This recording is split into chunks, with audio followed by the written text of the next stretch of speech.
Hello everyone. Welcome back to my channel. In this video I will be discussing possible legal action that we can take to put an end to procreation.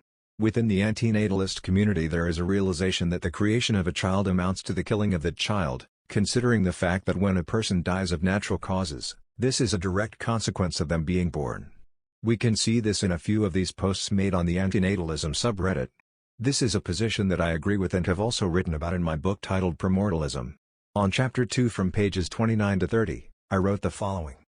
Other than a bias, a moral system should be logically consistent. If it is self-contradictory, it becomes invalid. As an example, consider the fact that both attempted murder and the murder of an innocent person are generally considered evil. The conception of a mortal child, however, is generally considered to be a good thing, even though it is attempted murder, and when the child dies, it becomes murder. Murder is any act that ends a life or in other words, causes death.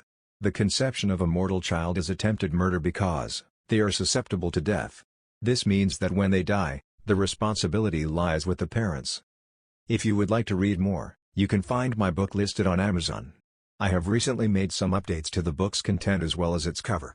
It is the first and only book ever written on the subject of premortalism. I also discuss the topic of antinatalism.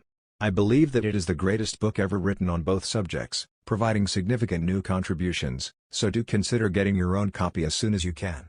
In regards to the narrated excerpt, it is important for me to emphasize that when I wrote these words, I was merely pointing out the hypocrisy of moral realists. As you might know, I am in fact a moral nihilist. However, I do not wish for the antinatalist, ethicalist and premortalist movements to remain in their current state of stagnation. I am willing to take advantage of any opportunity to advance our movements, therefore bringing them closer to achieving their objectives. It is for this reason that I plan to file a lawsuit that alleges criminal charges against my parents for creating me. Now it should be stated that I am obviously not the first person to ever file charges against their own parents, for being created by them without my consent. However, there is an important single thing that distinguishes my case from all previous cases. All previous anti-birth lawsuits accused parents of not acquiring the child's consent before creating the child. Now these kinds of lawsuits tend to be unsuccessful. This is because they are based on a logical flaw, which is the idea that you can supposedly violate the consent of a non-existent person. This is false. This is different from violating the consent of a person who is in an altered mental state, for example, someone who is drunk or unconscious. The difference here being that that person actually exists, while a non-existent baby doesn't exist. The concept of consent only applies to those who exist. Before conception, the mother and father of the future child actually exist and as such, their ability to provide consent is the only one that is relevant. If the male consents to impregnating the female and the female consents to being impregnated by the male, that means in fact, consent to conceive the child has been acquired. One of the main arguments for antinatalism also happens to argue against procreation, on the basis that a child cannot agree to being conceived.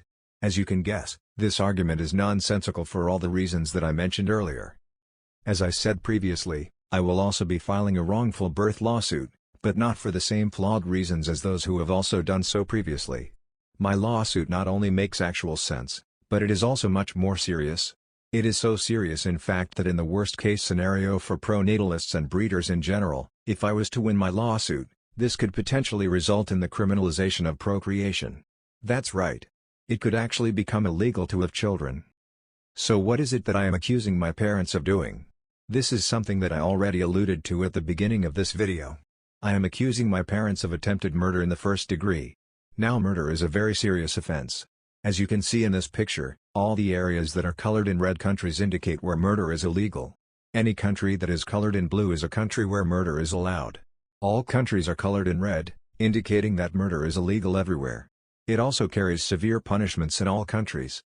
Naturally, you might be wondering why I would accuse my own parents of trying to commit such a serious offense by merely conceiving me. There are two reasons for this. Firstly, I cannot accuse them of murder, considering the fact that I am still alive. So instead I can only accuse them of attempted murder. Secondly, no one is immortal. The longest documented and verified human lifespan is that of a French woman who died at the age of 122. Now, there may be other undocumented people, who may have died at an older age than her. However, it is safe to say that no one has lived past the age of 200. In fact, the human limit is set at about 90 years. Death is an inevitability for all of us. In order to understand why procreation is a method of murder, we need to understand why exactly death is inevitable in the first place. We must specifically focus on the genetic factors that lead to aging, and ultimately death of the human body. Now, I'm not going to go into detail here, because the medical science is very complicated, and you can do your own further research. Basically, these genetic factors can be reduced to a list of 9 distinct physiological traits of aging. These are: altered intercellular communication, deregulated nutrient sensing, telomere attrition, epigenetic alterations, cellular senescence, stem cell exhaustion, mitochondrial dysfunction, loss of proteostasis and genomic instability. Now of course, not everyone dies of natural causes. Though, obviously most people do. However, everyone has the potential to die from natural causes. In other words, birth has the potential to cause death for everybody. Now, what is the definition of murder? Basically, it means to cause death, even in the legal sense. Conception causes death in the absence of any other causes of death. Hence why it is a form of attempted murder. These are the 2 simple reasons why my lawsuit presents a very strong case and I should ideally win. If I don't win, that would be due to a lack of justice in the so-called justice system. Now, I shouldn't be the only person who is doing this. I encourage others within the antinatalist, ethicist and premortalist communities to also take your parents to court and have them be put on trial for the same serious offense. Especially people in developed countries, as the legal systems there are supposedly at a higher standard. So let us put that to the test. Apart from the process of aging, there are other biological processes that can result in you dying, that your parents are responsible for. Examples include the possibility to die from hunger, and the possibility to die from thirst. You can also lay attempted murder charges against your parents for these reasons as well. Also, such lawsuits might get more publicity over there. You can also instead sue the government on behalf of all offspring who are also the victims of this serious crime. These kinds of court cases are likely to be unsuccessful in general. This is due to the likely public outrage that would arise from making procreation illegal. However, I feel these cases would get a lot of coverage from different media outlets such as television, newspapers, radio and the internet, bringing a lot of attention to the antinatalist, ethicist and premortalist movements. Remember that what we are ultimately trying to do is to make procreation a crime under the law. In addition to this lawsuit, I have also created an online petition that anyone can sign. The petition can be found linked in the comments section of this video, or in the channel description. The petition calls for a bill to be drafted and be voted for in the United States Congress, that demands for the end of senseless human genocide, through the criminalization of procreation, on the basis that it causes death, and as such is a form of murder. Let's try to get as many signatures as possible so that our voices can be heard. Now, why the United States? Well, it's the most influential country. If we bring change there, change will happen everywhere else. Genocide is understood to be a crime against humanity, and I couldn't agree more. The world population has surpassed 8 billion, with around 140 million people born every year. Within these figures, most will die from aging, which is a direct consequence of birth. There is no parent who does not know that their child will die one day. To create a person, fully knowing that because of you, they will one day begin to slowly deteriorate, and die a slow painful death, indicates a premeditated, ill intention to kill, as well as a lack of remorse. This disturbing behavior is typical of psychopaths. Every new generation represents a new wave of future genocide victims. Generation Z represents death sentences that were handed down to children between the years 1997 to 2012.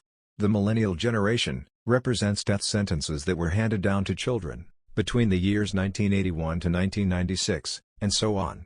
Natalism is a death cult. Breeders are executioners, who strangely claim to love the victims of their scheduled executions. How can one claim to love the person that they are deliberately going to kill for no reason? How can you heartlessly kill someone you love? What kind of love is that? The ideologies of antinatalism, ethicalism and premortalism are distinct enough that adherents of each belief view the others as enemies rather than comrades. Though, I do not believe that this has to be the case, considering that all 3 philosophies entail each other. The ability to bring an end to procreation by legal means presents a rare opportunity for antinatalists, ethicists and premortalists to work together, to achieve an objective that would benefit all of us. This is the beginning of a revolution, fellow comrades. There is a new divide that is beginning to take shape, that will become a major focus of global politics, in the years to come. This is the divide between pro-life, breeder idiots, who wish to continue the stupid game of survival for the rest of eternity, versus we, who wish to bring all this madness to an end. This is what will lead us into the third and final World War. It will be the last global conflict, because we will emerge victorious. But with every journey, we must begin with a first step. These criminal charges that we shall lay down, represent that first step. We are in the end game now.